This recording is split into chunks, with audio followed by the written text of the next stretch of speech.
இது எடப்பாடி பழனிசாமி 2.0 என்கின்றனர் அரசியல் நோக்கர்கள். காரணம், வேகமெடுத்துள்ள அவரின் செயல்பாடுகள்தான். நடந்து முடிந்த மக்களவைத் தேர்தலில் தமிழகத்தின் பிரதான கட்சியான அதிமுக படுதோல்வியை தழுவியது.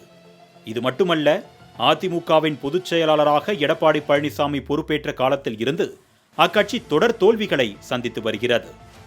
2017ஆம் ஆண்டு நடைபெற்ற ஆர்கே நகர் இடைத்தேர்தல், 2019ஆம் ஆண்டு நாடாளுமன்ற தேர்தல், அதே ஆண்டு 22 சட்டசபை தொகுதிகளில் இடைத்தேர்தல், 2020ஆம் ஆண்டு ஊரக உள்ளாட்சி தேர்தல், 2021ஆம் ஆண்டு சட்டசபை தேர்தல், 2021ஆம் ஆண்டு நடைபெற்ற 9 மாவட்ட ஊரக உள்ளாட்சி தேர்தல், 2022ஆம் ஆண்டு நடைபெற்ற நகர்ப்புற உள்ளாட்சி தேர்தல், 2023ஆம் ஆண்டு ஈரோடு கிழக்கு இடைத்தேர்தல், முன்னதாக 2020இல் நடைபெற்ற கன்னியாகுமரி லோக்சபா இடைத்தேர்தல் என நீளும் தோல்விகளின் வரிசையில் நடந்து முடிந்த மக்களவை தேர்தலும் சேர்ந்து கொண்டதால் தொடர் தோல்விகளால் துவண்டு போனது அதிமுக தொண்டர்களின் நெஞ்சம். பல இடங்களில் டெபாசிட்டை இழந்தது அதிமுக தொண்டர்களுக்கு மட்டுமல்ல, அனைவருக்குமே அதிர்ச்சிதான். ஆனால் தற்பொழுது நடைபெறும் ஆற்றல் மிக்க போராட்டங்களால் அதிமுக தொண்டர்களுக்கு புது ரத்தம் ஊறியிருக்கிறது. ஒரே வாரத்தில் எடப்பாடியார் செய்த காரியங்கள் அவர்களுக்கு உற்சாகத்தை ஊட்டியிருக்கிறது. கள்ளக்குறிச்சியில் கள்ளச்சாராயம் குடித்து இதுவரை 60 பேர் உயிரிழந்துள்ளனர். தமிழகத்தை உலுக்கி எடுத்த இந்த விவகாரம் விஸ்வரூபம் எடுக்க அதிரடி ஆக்ஷனில் இறங்கினார் எடப்பாடி பழனிசாமி. சட்டசபைக்கு செல்லாமல் உடனடியாக கள்ளக்குறிச்சி விரைந்த எடப்பாடி பழனிசாமி பாதிக்கப்பட்ட மக்களை சந்தித்து ஆறுதல் கூறியதோடு அரசின் மீது அடுக்கடுக்கான புகார்களை முன்வைத்தார். விஷச்சாராய மரணங்களுக்கு முதல்வர் பொறுப்பேற்க வேண்டும் என்றும் முழங்கினார். இதை உடனே அரசுடைய கவனத்திற்கு கொண்டு சென்றோம். உடனே இந்த விடியா திமுக அரசுடைய முதலமைச்சர் சம்பந்தப்பட்டவரை கைது செய்யாமல் அதில் வேலை பார்த்த வடநாட்டு தொழிலாளர்களை அதற்கு கைது செய்து கண் துடைப்பு நாடகம் நடத்திட்டார். இதுக்கு பின்புலம் திமுக கட்சி சேர்ந்த நிர்வாகிகள் தான் பின்புலமாக செயல்பட்டுக் கொண்டிருக்கின்றார்கள். இல்லாவிட்டால் இப்படிப்பட்ட மரணம் நடைபெறாது. இந்த மரணம் நடைபெறுவதற்கு காரணம் விடியா திமுக முதலமைச்சருடைய நிர்வாக திறமையேற்ற முதலமைச்சர் ஆண்டு கொண்டிருக்கின்றார். சூட்டோடு சூடாக கள்ளக்குறிச்சி விஷச்சாராய பலி குறித்து சென்னை உயர்நீதிமன்றத்தில் வழக்கு தொடர அதிமுக லீகல் டீமிற்கு உத்தரவிட்டார். சிபிஐ விசாரணை கோரிய அதிமுகவின் மனுவை உயர்நீதிமன்றம் விசாரணைக்கு ஏற்றுக்கொண்டது. கள்ளச்சாராய விவகாரத்தில் ஆளும் திமுகவை எதிர்த்து தமிழகம் தழுவிய அளவில் ஆர்ப்பாட்டத்தை முன்னெடுத்தார் எடப்பாடி பழனிசாமி.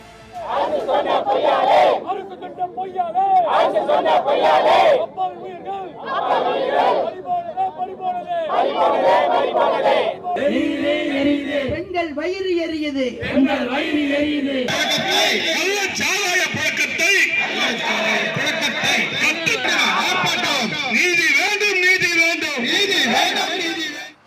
கள்ளக்குறிச்சி விஷச்சாராய விவகாரத்திற்கு கண்டனம் தெரிவித்து கருப்பு சட்டை அணிந்து சட்டப்பேரவைக்கு வந்த அதிமுகவினர் முதலமைச்சர் பதவி விலக வேண்டும் என்ற ஒற்றை முழக்கத்தை முன்வைத்து அமளியில் ஈடுபட்டனர்.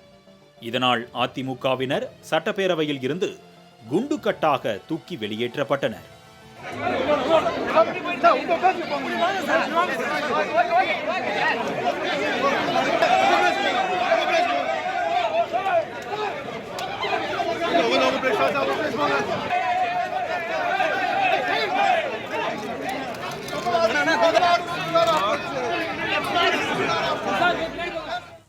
விடவில்லை பழனிசாமி. கள்ளக்குறிச்சி விஷச்சாராய விவகாரத்திற்கு நியாயம் கேட்டு நின்றார். சட்டசபை நாள்தோறும் அதிமுகவினரின் போராட்ட களமானது. கூச்சலும் குழப்பமும் ஏற்பட்ட நிலையில் உச்சகட்டத்தில் அவையை மதிக்காமல் நடந்து கொண்டதாக எடப்பாடி பழனிசாமி உள்ளிட்ட அதிமுகவினரை ஒரு நாள் சஸ்பெண்ட் செய்து உத்தரவிட்டார் சபாநாயகர் அப்பாவு. திட்டமிட்டு கலவரம் செய்வதாக குற்றம் சாட்டினார் முதலமைச்சர்.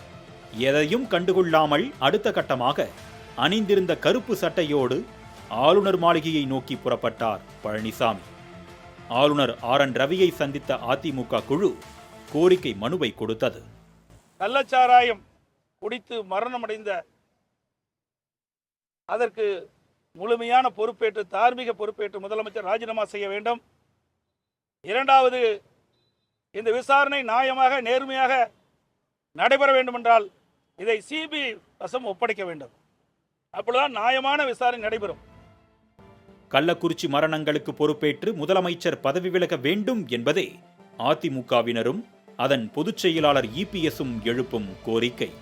இதற்காக கள்ளக்குறிச்சியில் எடப்பாடியார் பற்ற வைத்த நெருப்பு திமுகவை தீண்டாமல் விடாது என்கின்றனர் அதிமுகவினர்.